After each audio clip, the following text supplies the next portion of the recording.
I want to talk about choice for children. Let's talk about it, because if we know that when we give children, you know, I personally think children are like bowling balls in an alley and there's kid rails.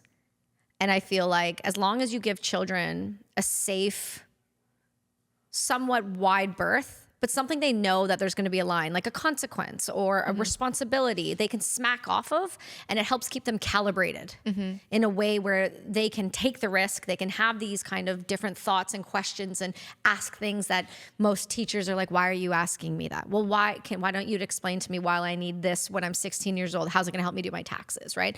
People hate that. They hate being questioned by children when we know children are brilliant for a reason. So in saying that, with the way that we raise kids and the way that we are giving kids all of this choice and no boundary line, we know that it's hard for them to make, it's really hard for them to make decisions, and it's really hard for them to calibrate. And then you have social contagions and influence. So I want to talk about how you feel about hormones in children and making decisions and allowing 6-year-olds to decide what they are ultimately going to be stuck with for the rest of their existence, because we gave them all of this responsibility they can't handle. So I think when it comes to, it seems obvious, but it's not. We actually did a podcast and we had someone basically walk out early because the topic came up and they just didn't want to go against the tide or ruffle feathers. It was just like too polarizing of a topic for them to get into, which to me, that's concerning that this is polarizing, because it seems like it should be obvious. I think that kids are brilliant and they are so connected, and especially if, again, this is going to sound mood, but like so connected to God. The things that they say sometimes can take your breath away, but you have to remember it's still a child. Their brain's not done. So yes, they can have moments of incredible insight, but it's still your job to protect and provide and to help cultivate them into the human that they're going to be. It's not like Sadhguru said this thing, you raise cattle, you cultivate children. So it's, yes, allowing a certain amount of freedom and honoring whatever they are going to grow into. An oak tree is never going to produce an apple no matter how much you yell at it. So to honor their authenticity, but also to understand that we live in a very complicated world and there are things that are social contagions, and there is times where your kid's going to rebel just to see what happens. How much are they paying attention? How much do they love me? Whatever, testing your limits in whatever way that they are. I think it's giving kids the tools that they are capable of wielding.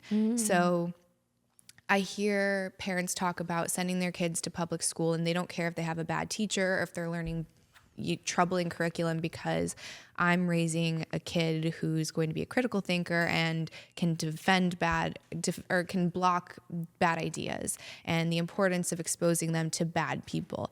Yes, I think at age appropriate times, it's very important for them to see bad ideas and bad people so that they can understand everything is not butterflies and unicorns, that they do have kind of resilience and they'd have that identity where they can challenge things and really introspect and wrestle with things at the appropriate time. I'm not going to give my 4-year-old, my grandma has all of these real samurai swords, like from battle. What? Yes. It's like they're going to need a photo. They're insane. My son keeps asking, so every time we go to her house, he's like, Bachan, can I just see the sword already? She's like, no, you will get the sword. You cannot have the sword. I'm like, what are you doing, dude? No, we've already told you. He's like, but I'm ready. I'm 4. Yeah. Like, you're going to cut your sibling's head off. To him, that is, he's a man now. He has no idea. So it's recognizing the brilliance, but then also like chuckling at that they're still kids. So when it comes to something that is permanent, it's not me upholding my responsibility as a parent to give them a tool they're not ready to access and master. So hormone therapy for an adult, if you have complete conscious consent, do what you want. For a kid, it's not possible. Right. So I just think it's absolutely reckless. And moms especially, we're emotional creatures. We don't want to see our babies in pain. And then you get this professional that says life-saving affirmative care. Where do you have those statistics that it's life-saving? Because the rates of suicide attempts for anyone with gender dysphoria, we don't see a definitive answer if that goes away at post-transition. Right. So to scare an already scared mom is so unethical, and you should you should probably be in jail for that or lose your license at the least, in my opinion. Well, that comes back to the responsibility of the doctors. And we talked about that with the maid conversation, right? We have these doctors, and what's the motives behind them all? And are they ideologically captured by a group personally? And how is that brought into their practice with their patients?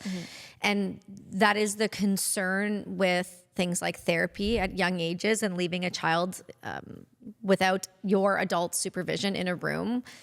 What is going to be said? How is their life going to change after? How are they going to feel after? And it makes me concerned.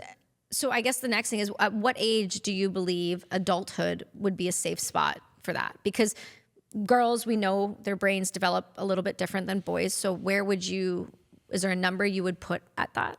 For hormones? Yeah, for making a permanent life-altering decision. Because they are, and people don't want to acknowledge that. But when you introduce anything to a body and you change the hormone composition, it can be radically shifting on somebody's brain.